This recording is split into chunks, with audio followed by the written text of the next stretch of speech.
the host of Fox News Special Report.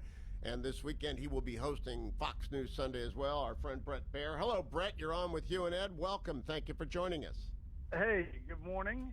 Let's see, good afternoon yet? Yes, I guess so for you, Hugh. It's Yes. a long way to go to Yes, cover it the is. French elections.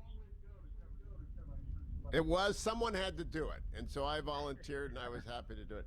Bret, tonight I'm going to have to be up in the middle of the night, though, to watch the NFL draft and see what the Browns do or don't. Are you a draft nut the way that you're a golf guy? Do you care about the NFL draft the way I do? I mean, I don't care about it the same way as I do golf, but I do follow it. And, I'm a transplanted Atlanta Falcons fan, but I've now become a Washington fan, and now I'm a Washington Commanders fan. And I keep on tripping over it because what do you say short for Commanders? I mean, is it commies? What do we do? I'm looking forward to it. Well, Bret, before we turn you over to Ed for his first question, I want to ask you two. First, have you seen any change to the Bret Baier account on Twitter? There is an allegation running around that some people have lost followers and others, the center people, the moderate people like you, the conservatives like me, are gaining followers. Ed's gained followers. Have you seen any change at all in the Bret Baier account or the special report account? I've got at Bret Baier, and it's gone up, I guess, 10,000, 14,000. I don't know what the average is, but it's definitely gone up more than usual. I was up to like 1.42 million, and now I'm getting back up to that point. Before everybody lost a lot of followers after the last election. That is actually statistically significant. I was always skeptical that there was any kind of filter underway, but I'm beginning to yield to the information that is flowing in. Second thing I want to ask you about is you were kind enough to go out to the Nixon Library, and it's quite a show when Special Report goes on the road. I've seen you do that. I've seen how much work it takes. But you were kind enough to do that and to moderate the conversation between former National Security Advisor and our mutual friend, Robert C. O'Brien, Ambassador O'Brien, and his unusual and unexpected friend, actor Sean Penn.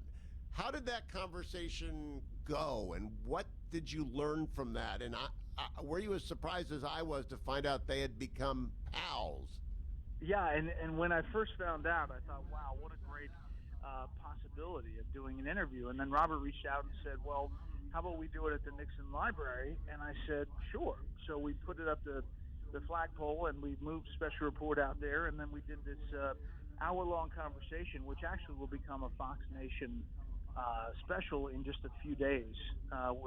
It'll include all kinds of video from Sean's documentary. I thought it was really fascinating. I thought, well, first of all, Sean was great and was really interesting. And, despite their political and ideological differences, they are actually really good friends. And I think that obviously came across in the presentation. Bret, Edward. earlier today, Hugh and I were discussing what the top story is. And we both agree that it's really the Ukrainian war. It should be the top story around the globe. The top domestic story to me, though, is the purchase of Twitter. And not because one billionaire is buying it from another, but because what it reveals about some of the people who are on Twitter. And I wanted to ask you about this. Are you as shocked and disappointed as many of us are to see journalists who operate in the First Amendment space arguing for censorship, arguing for viewpoint suppression, arguing for the type of regime that exists at Twitter now, rather than what Elon Musk has proposed, which is basically to allow the same types of conversations that are allowable under typical First Amendment laws as it is right now? Yeah, I think it's really interesting to look at whose head is exploding and whose is not. And I think that, if you look at the big picture, I always admired the Biden campaign when they said that the Twitter reaction is not the real life reaction.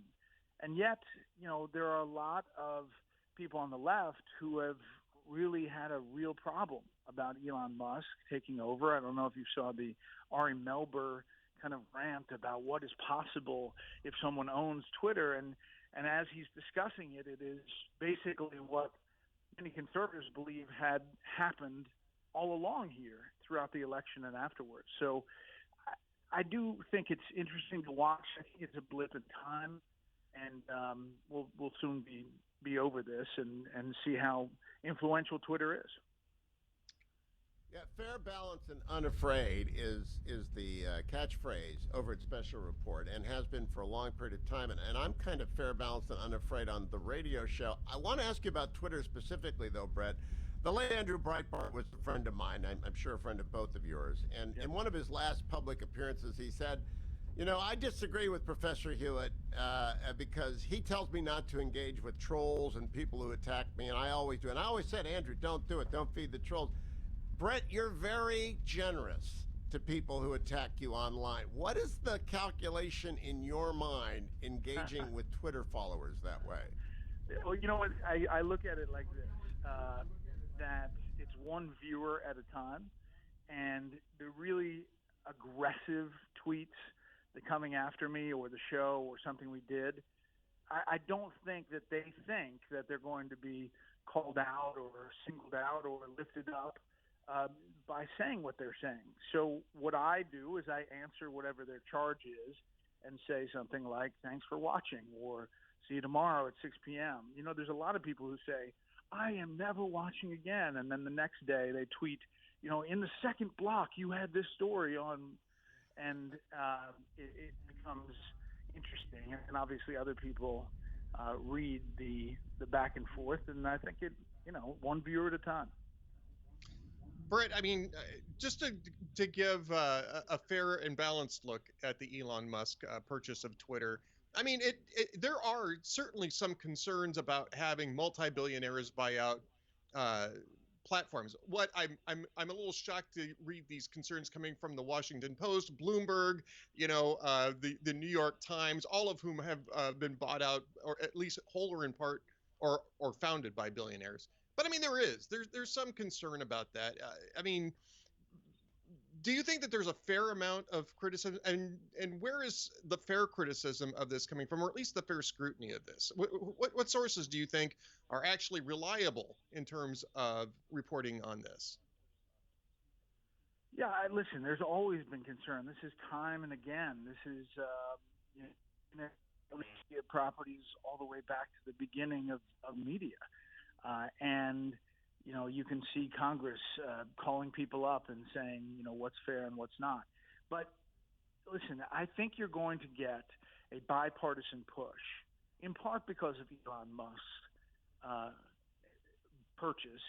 And it's going to be about social media, big tech, and there's going to be some regulatory commission set up, if I had to guess, where there would be certain stipulations and guidelines that you have to get a license, and there's a board, a commission that oversees it of civilian experts. That's what I'm hearing is coming together, both Republicans and Democrats, and it may have been spurred on by this move, which is really interesting in the big picture because we've been dealing with billionaires owning media properties for a long time. So, Bret, let me ask you, and I want to preface this. I'm coming back to the country late Saturday night, and I want to warn Pastor Larry and my good father, I will not be in their congregations on Sunday. I'm claiming the jet lag exception to the Sunday obligation for Catholics to attend Mass. That's in the Baltimore Catechism. I know you don't know who you're going to be covering. It's there. I'm sure I saw it.